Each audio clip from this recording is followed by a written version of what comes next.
اعوذ باللہ من الشیطان الرجیم، بسم اللہ الرحمن الرحیم۔ محترم جناب حاجی عبدالرؤف مغل صاحب، مرکزی صدر پاکستان آل پاکستان تنظیم مغلیہ رجسٹرڈ، ڈاکٹر جمیل صاحب، وائس چیئرمین مغل ویلفیئر اتحاد پاکستان، وسیم مرزا صاحب، پریزیڈنٹ دی مغل سندھ کراچی ڈویژن، اشفاق بیگ صاحب، جمیل مغل صاحب اور دیگر احباب جو ڈاکٹر صاحب کی رہائش گاہ پر تشریف رکھتے ہیں، سب کو السلام علیکم۔ مغل اتحاد زندہ باد۔ میں خالد ظہور بیگ اور دی مغل سندھ پاکستان کے دیگر اکابرین، عہدیداران، ذمہ داران حاجی عبدالرؤف مغل صاحب کو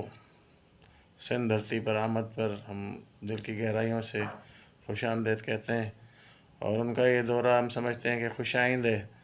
اور انشاءاللہ مغل قوم کے اتحاد میں فروغ پائے گا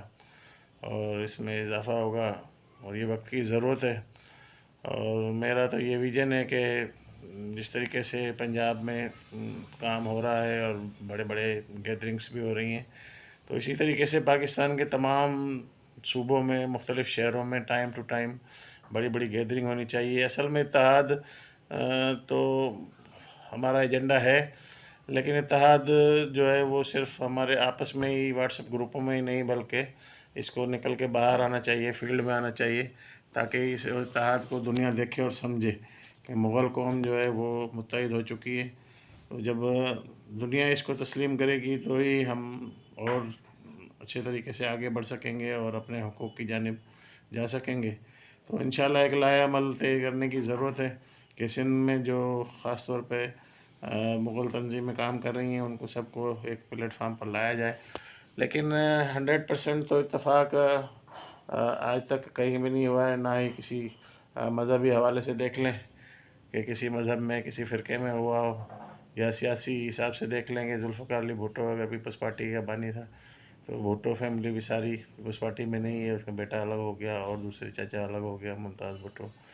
اسی طریقے سے مختلف جو بھی معاملات ہوتے ہیں، 100% تو اتفاق اتحاد نہیں ہوتا، لیکن جتنا بھی زیادہ سے زیادہ میکسیمم ہو جائے یہ ہماری کوشش ہے۔ تب بھی جب ہم آپس میں ہمارا اتفاق اتحاد ہوگا تو ہی ہم دوسری برادریوں کو بھی اپنی طرف متوجہ کر پائیں گے۔ اور میرا اور یہ ہماری سب کا ہی تقریباً آپ کا ہمارا سب کا ہی یہ ویژن ہے کہ ہمیں مغل قوم کو فروغ دینے کے ساتھ ساتھ، متحد کرنے کے ساتھ ساتھ، ہمیں دوسری برادریوں کو بھی ساتھ لے کر چلنا ہے جب ہم چاہتے ہیں کہ ہم سیاست میں آئیں اور پاکستان کی سیاست میں ایک کلیدی کردار ادا کریں۔ پاکستان کے میں سمجھتا ہوں کہ تمام مسائل کا حل مغل قیادت کے پاس ہے، کہ پاکستان قیام سے پہلے اور جب اقتدار پر قبضہ انگریزوں نے کیا تو یہ سونے کی چڑیا تھا۔ آج جو ملکی معیشت اور سیاست اور انصاف اور ہر چیز جو ہے وہ کس نہج پر کھڑی ہے، تو مغل قیادت اس مسئلوں سے نکال سکتی ہے، لیکن اس کا تب ہوگا جب ہم خود متحد ہو کر اور دل و جان سے اور اپنے جو بھی سیاسی شعور رکھنے والے لوگ ہیں ان کو پروموٹ کریں گے، ان کو آگے لائیں گے، تب یہ جا کے ممکن ہوگا۔ اس الیکشن میں اتنا کام جتنا میں سمجھتا تھا اور چاہتا تھا اتنا نہ ہم کر سکے نہ کوئی اور دوسرے کر سکے، لیکن پھر بھی ہم نے جو بھی ہو سکا کہ ہمارے جو بھی لیڈران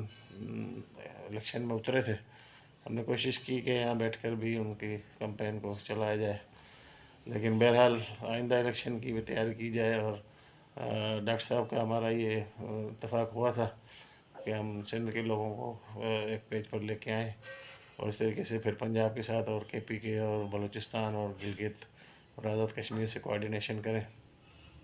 تو انشاءاللہ یہ کام آگے بڑھے گا۔ حاجی صاحب نے اسٹیپ اٹھایا، ابھی میری ان سے بات ہوئی ہے تو انہوں نے کہا کہ میں ابھی کل واپس چلا جاؤں گا، اس کے بعد رمضان کے بعد ہم پھر سندھ کا دورہ کریں گے، تو انشاءاللہ میں معذرت چاہتا ہوں کہ میں اس پروگرام میں اور اس حاجی صاحب کے استقبال میں نہیں پہنچ سکا، اس لیے کہ وجہ بتا دی وسیم بھائی نے، اور میری بھی بات ہو گئی ہے کہ کل ایک حیدرآباد میں پروگرام تھا۔ ندیم بیگ جو ہماری مغل قوم کا سرمایہ ہے، اداکار سپر اسٹار، تو ان کا پروگرام تھا، وہاں سے 3 بجے رات واپس آئے ہوں، 4 بجے سویا ہوں، تو صبح 11 بجے پھر آنکھ کھلی ہے. تو معذرت میں نہیں پہنچ سکا. میری دعائیں اور میرا تعاون آپ سب کے ساتھ ہے. مغل اتحاد زندہ باد.